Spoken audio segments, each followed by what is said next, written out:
right guys අද මම ඔයගොල්ලන්ට ට්‍රේඩ් සාම්පල් එකක් දෙන්නම්.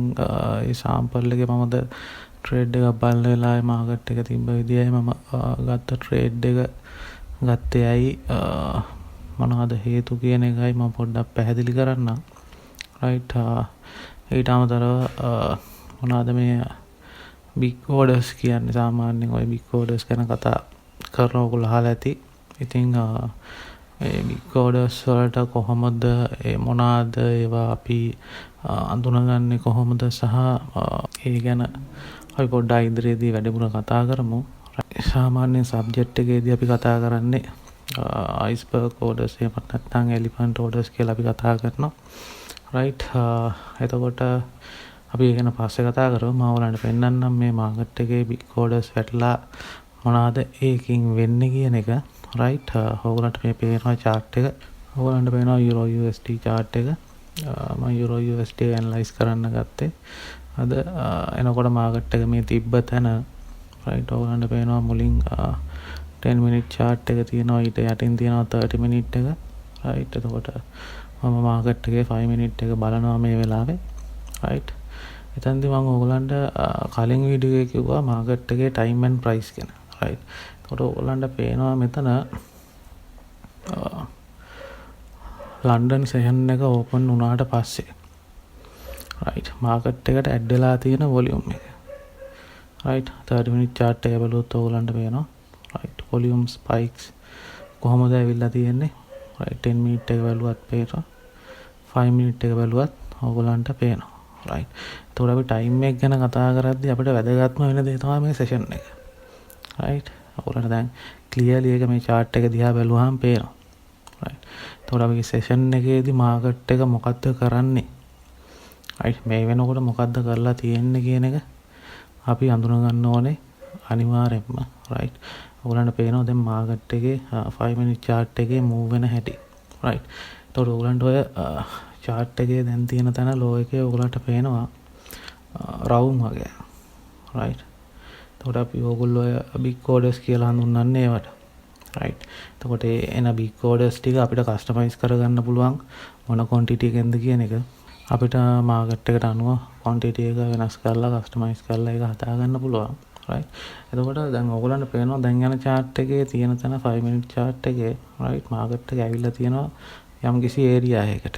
right අපි ගත්තොත් key area කියලා ගමු. right එතනදී ඕගොල්ලන්ට පේනවා මාකට් එක key area එකට ආවහම එතනදී ඔය big order එකක් මාකට් එකට place වෙලා තියෙනවා. ඒ කියන්නේ මේ ඔක්කොම market orders. right දැන් මාකට් එකට add වෙලා ඉවරයි මේ orders.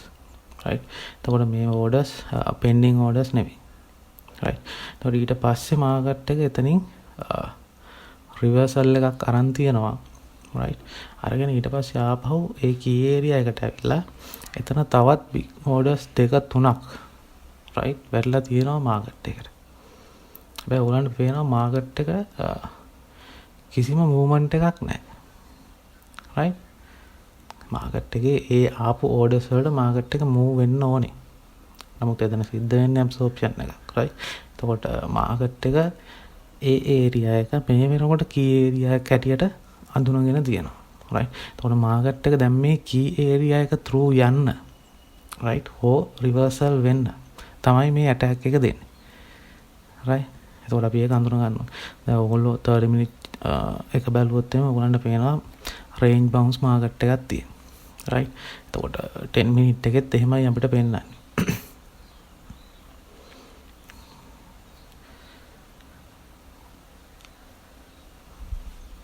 right නමුත් market එක තාම කිසිම movement එකක් නැහැ. right එතකොට දැන් මම මේ market එකේ continuation එකේ trade දෙයක් ගන්න හදන්නේ. right අන්න ඕගොල්ලන්ට පේනවා තව big orders market එකට place වෙනවා, වැටිලා තියෙනවා, වැටිලා ඉවරයි. right buy orders වැටලා තියෙනවා. right ඒ වැටිච්ච orders එක market එකේ buy movement එකක් අනිවාර්යෙන් සිද්ධ වෙන්න වෙනවා. අපි බලමු මොකද්ද market එක කරන්නේ එතනදී කියන එක. right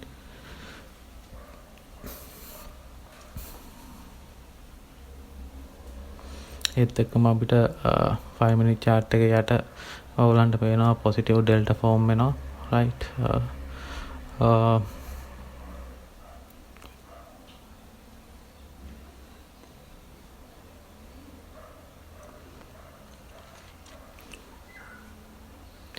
නමුත් මාකට් එකේ අපි හිතන තරම් දැන් බලන්න එතන ඕඩර්ස් නම් අර අපි ගත්තොත් සාමාන්‍යයෙන් වැටෙන ඕඩර්ස් වලට වඩා ලොකු ඕඩර්ස් මාකට් එකට වැටිලා තියෙනවා එතන.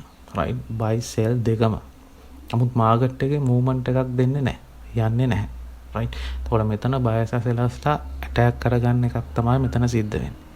එතකොට මෙතන සිද්ධ වෙන්නේ බයර්ස්ලා සෙලර්ස්ලා ඇටැක් කරන එක. right. එතකොට මෙතනින් දෙන්නගෙන් එක්කෙනෙක්ට සිද්ධ වෙනවා මාකට් එකේ බයර්ස්ලාට හෝ සෙලර්ස්ලාට දීලා අතන මම මේකෙන් සෙල් එකක් ගන්නවා දැන් මාකට් එකේ ප්ලේස් කරනවා right. euro USD එකේ right ඒත් එක්කම GU එකේ සෙල් එකක් ගන්නවා right.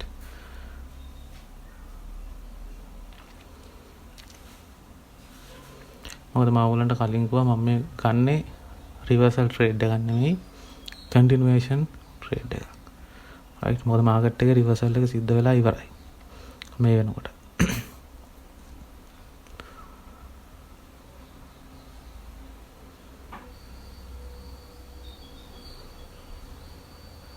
right දැන් ඔයගලන්ට පේනවා ඒක මාකට් එක අර ලෝ එක through කියන්නේ අර key area එක through යන ඉක්මන.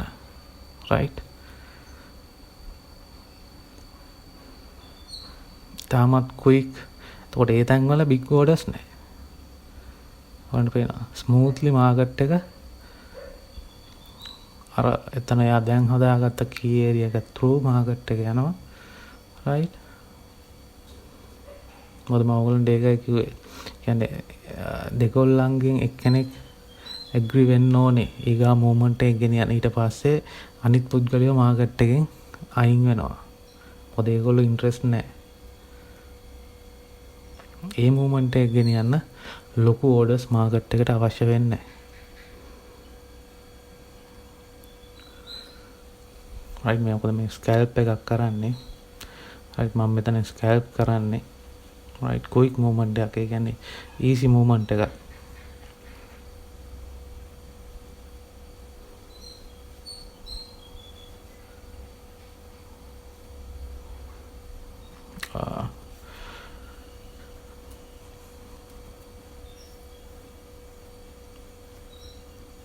මේ big orders වලට එවන්න නැත්නම් අපි කියන iceberg orders වලට right trade කරන විදි තියෙනවා. ඒ කියන්නේ මෙතනදී මම ඔය big orders පාවිච්චි කරන්නේ entry එකට නෙමෙයි right. ඒකට මෙතනදී මම exit එකකට පාවිච්චි කරනවා big orders right. ඒකට entries වලට පාවිච්චි කරන්න පුළුවන් අපිට. ඒකට ඒ විදි කීපයක් right ඒකම අර අපි කවුරු හරි කිව්ව පළියට මෙතන big order එකක් තියෙනවා කියලා එහෙම ට්‍රේඩ් කරන්න බෑ. මම ඒක ඔයගලන්ට කලින් වීඩියෝ එකෙත් පොඩි පැහැදිලි කිරීමක් කරා right. ඔයගලන්ට පේනවා මූවමන්ට් එක. හැබැයි තාම මාකට් එකට big orders ආවේ. කියන්නේ මාකට් එකට orders වැටුන්නේ අපි හිතන තරම් ලොකු orders. හැබැයි මාකට් එක smoothly quickly move වෙනවා.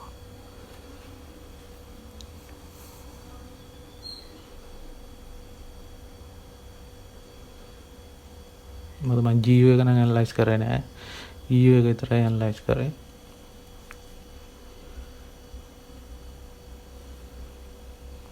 right මට exit වෙන trade එකෙන් exit වෙන තාම කිසිම හේතුවක් ආවේ නෑ. right ඒ කියන්නේ මෙතනදී අපිට trade එක hold කරන්න පුළුවන්. තවත්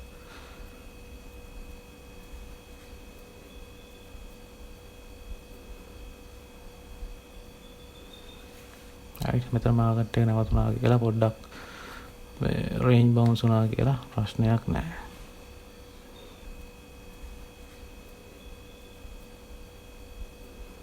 අන්න big order එකක් ආවා මාකට් එකට. ඕගොල්ලන්ට පේනවා.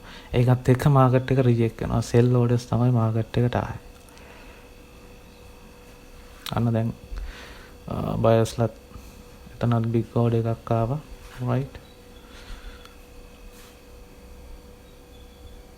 දැන් ආයි මෙතන ඔයගලන්ට පේනවා මොකද සිද්ධ වෙන්නේ කියන එක. right මේ වගේ අවස්ථාවක අපිට මාකට් එකෙන් එක්සිට් වෙන්න පුළුවන් කිසි ප්‍රශ්නයක් නැහැ. ඔන්න දෙක තුනක් ආවා. right මොකද මාකට් එකේ දැන් මේ මූවමන්ට් එක නවතිනවා. මේ ආපු මූවමන්ට් එක දැන් මාකට් එකේ නවතිනවා. එතකොට අපි මෙතනදී මාකට් එක කරෙක්ෂන් ෆේස් එකකට යන්න පුළුවන්. ගිහිල්ලා මාකට් එකේ ආයි ට්‍රෙන්ඩ් එක කන්ටිනියු කරන්න පුළුවන්. ඉතින් ඒක තමන් හෝල්ඩ් කරනවද නැද්ද කියන එක තමන් තියන්නේ. මම එහෙම ට්‍රේඩ් වල ලොකු වෙලාවක් ඉන්නේ නැහැ. මේ යන මූව්මන්ට් එක තමයි මම කැප්චර් කරගන්නේ හැම වෙලාවෙම. මොකද ඒක ඊසි රිලැක්ස් මාකට් එකෙන් එක්සිට් වුණාම මම GU එකේ ට්‍රේඩ් එකත් ක්ලෝස් කරනවා. රයිට් හරි විරෝධ දකින්න නැති විනාඩි 5 කැන්ඩල් දෙකක් විතරයි මූව් වුනේ ඒ මූව්මන්ට් එක.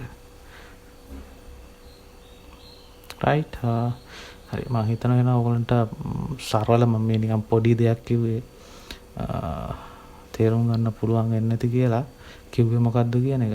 රයිට් ඔයගොල්ලන්ට ප්‍රොෆෙෂනල් ට්‍රේඩින් වලට සම්බන්ධ වෙන්න පුළුවන්. මෙන්ටර්ෂිප් එක පෙබරවාරි මාසේ පටන් ගන්නවා. රයිට් ඉතින් කැමති කෙනෙක් ඉන්නවා නම් ජොයින් වෙන්න. ඕගොල්ලන්ට ලෙසන්ස් කරලා තියෙනවා channel එකේ වීඩියෝස් බලන්න. රයිට් ඒවත් එක්ක අයිඩියා එකක් ගන්න. රයිට් එහෙනම් කට්ටියටම good luck. ජය වේවා.